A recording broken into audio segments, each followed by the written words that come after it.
What nonsense you are talking. You are unfit to be a CM. I'm very clear on that. Law and order ప్రశాంతంగా ఉంది. ఎందుకు అడ్డం పడుతున్నారు? ఎవడిచ్చాడు నీకు అధికారం? ఎందుకు అహంకారం? ఏం తమాషాలు ఆడుతున్నారు మీరు? 14 ఏళ్ళు నేను ముఖ్యమంత్రిగా ఉన్నా. ఇది చేశారా? I'm asking. ప్రజలు ఆలోచించండి. ఎవరి కోసం ఈ పాదయాత్రలు? ఏంటి వీళ్ళు చేసే పనులు? రాష్ట్రాన్ని సర్వనాశనం చేసిన అడిగితే వాళ్ళ మీద విరుచుకుపడతారా మీరు? కొవ్వెక్కిపై ఇష్టానుసారంగా బిహేవ్ చేస్తున్నారు. ప్రజలే ఆ కొవ్వు తీస్తారు. ఎంత ఫ్రస్ట్రేషన్లో ఉంటే మాట్లాడతాను అర్థం చేసుకోవాలి మనం. నిన్ను మాట్లాడితే నువ్వు అంత బాధపడుతున్నావి, మమ్మల్ని మాట్లాడితే నీకు బాధ లేదా? మాకు బాధ లేదా? మేమేం చేయాలి నిన్ను నీ పార్టీని? ఇలాంటివన్నీ ఉంటాయి. నేను ఐఎమ్ వెరీ క్లియర్. ఇవి తాత్కాలికం, ఇవి జరగనీయం. ఎన్ని ఇబ్బందులు పెడతావు నేను కూడా చూస్తాను. మళ్ళా ఈ రాష్ట్రంలో కూడా తిరగలేరు, గుర్తుపెట్టుకోండి మీరంతా. ఆ విషయం మీరు గుర్తుపెట్టుకోవాల్సిన. ఈ రాష్ట్రంలో కూడా రోడ్డు మీద కూడా రాలేరు ఇంటి ఏదో పనులు చేస్తే. ప్రజలే చూసుకుంటారు మిమ్మల్ని. మదంతో ముందుకు పోతున్నారు, గర్వంతో ముందుకు పోతున్నారు. రాష్ట్ర ప్రజలందరూ ఆలోచించాల్సిన అవసరం ఉంది ఈరోజు. నేను ఒకటే చెప్తున్నా, ఇంతవరకు స్వాతంత్రం వచ్చిన తర్వాత ఇలాంటి రాజకీయ పార్టీని కానీ ముఖ్యమంత్రిని కానీ నేను ఎప్పుడు చూడలా.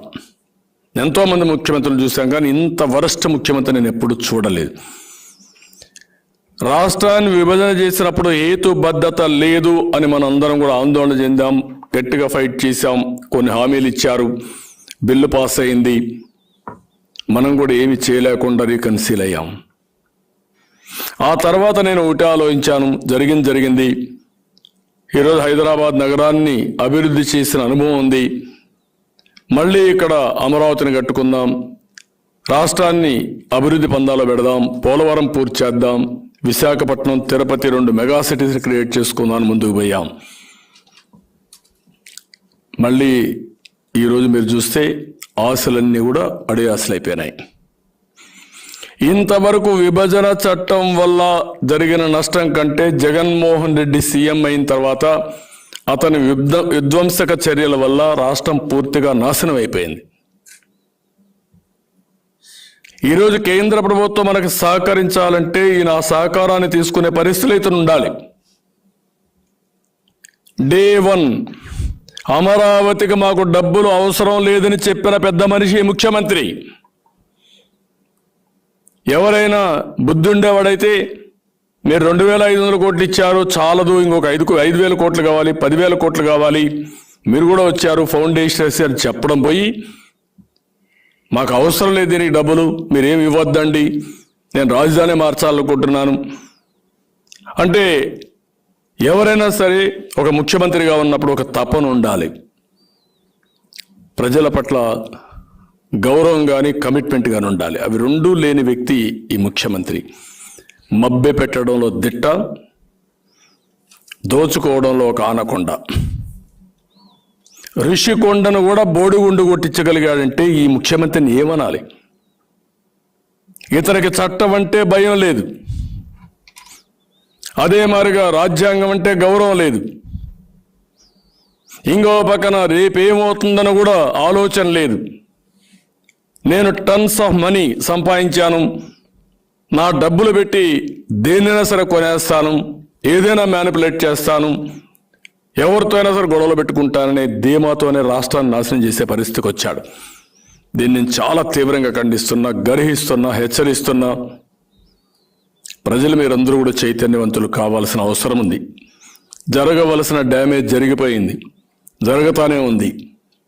ఇదే అయితే రేపు రాబోయే రోజుల్లో ఈ రాష్ట్రంలో ఇంకా చాలా దారుణమైన పరిస్థితులు వస్తాయి.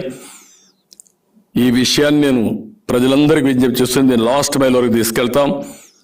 ప్రజా కోర్టులో ఈ జగన్మోహన్ రెడ్డిని దోషిగా నిలబెట్టే వరకు తెలుగుదేశం పార్టీ పోరాడతాం, ఎస్టాబ్లిష్ చేస్తాం.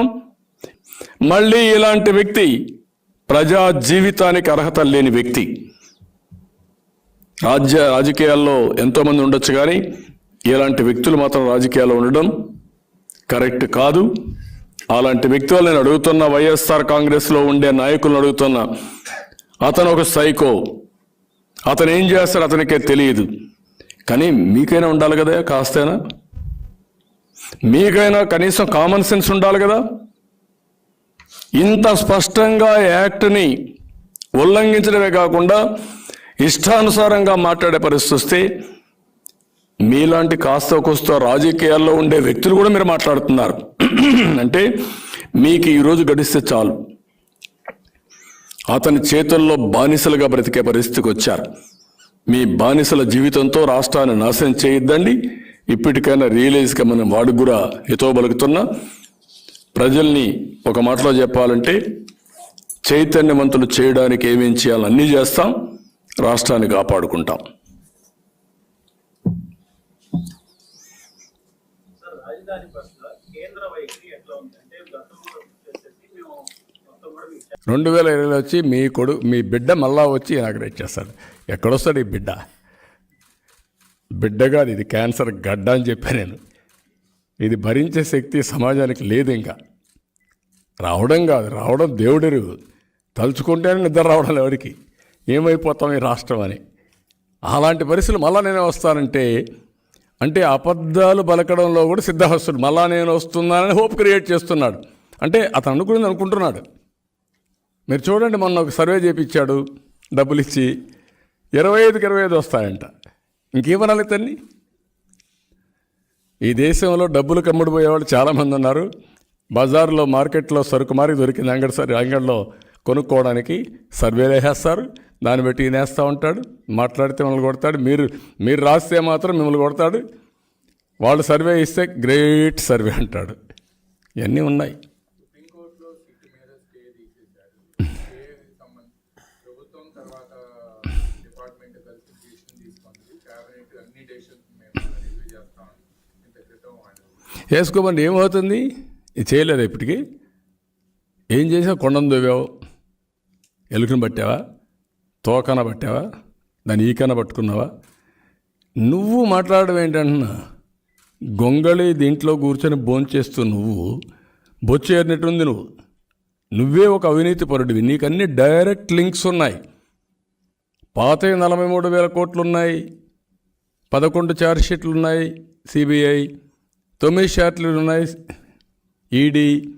ఇప్పుడు ఇంకా మళ్ళా ఇవి శాండు, ల్యాండు, మైను, లిక్కరు, బోల్డన్ని ఉన్నాయి. ఇవన్నీ తగులుకుంటూ నువ్వు ఎక్కడ పోతావు నీకే తెలియదు. అక్కడ ఏమున్నాయి? ఎతికావు. ఒకసారి చెప్పావు కదా సోలార్ గురించి, మొట్టుకాయలు వేయించుకున్నావు కదా. ఏం జరిగింది? అదే కదా మళ్ళీ రాజీ చేసుకొని మళ్ళీ వాళ్ళకే ఇచ్చావు కదా. You answer this.